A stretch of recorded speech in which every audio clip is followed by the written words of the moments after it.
Et si je vous disais que vous êtes à une décision de changer votre vie? Une seule. Une seule fois où vous osez dire oui à vos rêves au lieu de vous réfugier dans vos peurs. Alors, qu'attendez-vous? Regardez, on a tous ces moments où la vie nous met à genoux.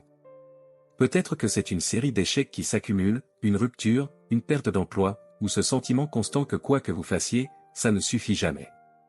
Vous êtes là, à regarder autour de vous, en vous demandant, pourquoi moi? Pourquoi ça ne marche pas? Mais laissez-moi vous dire une chose.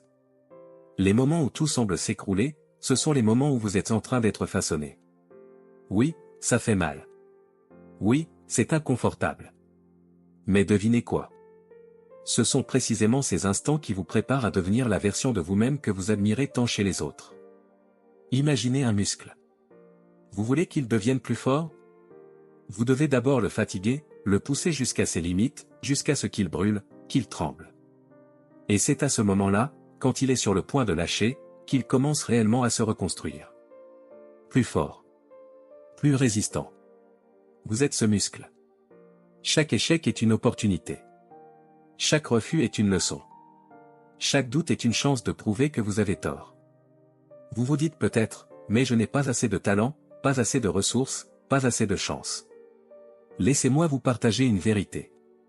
Ce ne sont pas les plus talentueux qui réussissent. Ce ne sont pas les plus chanceux non plus. Ce sont ceux qui refusent d'abandonner. Ce sont ceux qui se lèvent, encore et encore, quand personne ne croit en eux. Quand eux-mêmes doutent, mais avancent quand même. Prenons l'histoire d'un homme qui voulait changer le monde. Il a échoué à maintes reprises. Perdu des élections. Déclaré faillite. Moqué, ignoré. Cet homme, c'était Abraham Lincoln. Et malgré tout ça, il a continué. Jusqu'au jour où il est devenu président, transformant une nation à jamais. Ce qui a fait la différence? Sa persistance. Il a refusé de laisser ses défaites définir qui il était. Alors, vous, là, en ce moment même, à quoi rêvez-vous? Qu'est-ce qui vous retient? Une peur? Une voix dans votre tête qui vous dit que vous n'êtes pas assez? Faites taire cette voix. Agissez quand même. Parce que ce n'est pas l'absence de peur qui fait les héros, c'est leur capacité à avancer malgré elle. Aujourd'hui est un nouveau départ. Pas demain, pas la semaine prochaine. Maintenant. Levez-vous, regardez-vous dans le miroir et dites-vous, je mérite mieux. Je vais me battre pour ça. Parce que vous pouvez le faire. Pas en un jour, pas en un mois. Mais chaque petite action, chaque pas en avant, vous rapproche de cette personne que vous rêvez de devenir. Alors, allez-y, écrivez ce livre. Lancez cette entreprise. Apprenez cette langue. Faites ce voyage.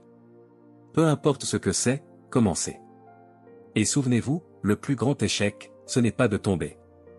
C'est de ne jamais essayer. Levez-vous. Allez chercher ce qui vous appartient. Et rappelez-vous ces mots, vous êtes plus fort que vous ne le pensez. Plus courageux que vous ne l'imaginez. Et vos rêves? Ils n'attendent que vous.